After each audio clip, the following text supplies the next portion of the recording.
bakit ko naman nasabihan ng mga iyakin? Iyakin po kasi doon ko na lang po nalalabas lahat ng struggle na nararanasan ko. Kahit pagka po walang kasabihan. O ha, pag umiyak, alam mo na, may pinagtataan. Ate Macy.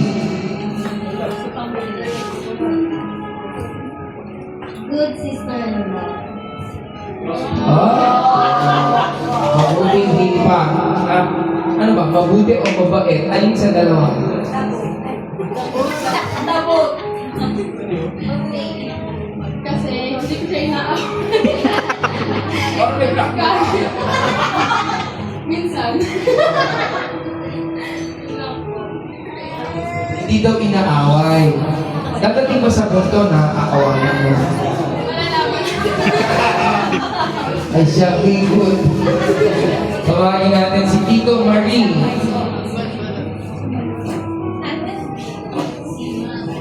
Maxine ay independent. Bakit naman nasabi niya na ikaw ay independent? Kasi ano po, kahit po wala lagi yung magulang ko sa tabi ko, nasusurvive ko po yung pang-araw-araw na hirap at saka yung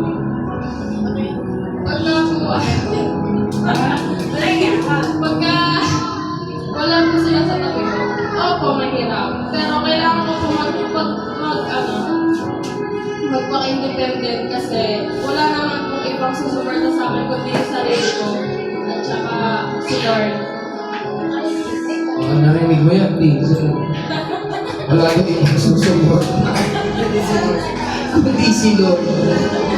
Kaya ang pangalan mo yan, Lord TJ. Tawagin na natin ang kasunod. Krista.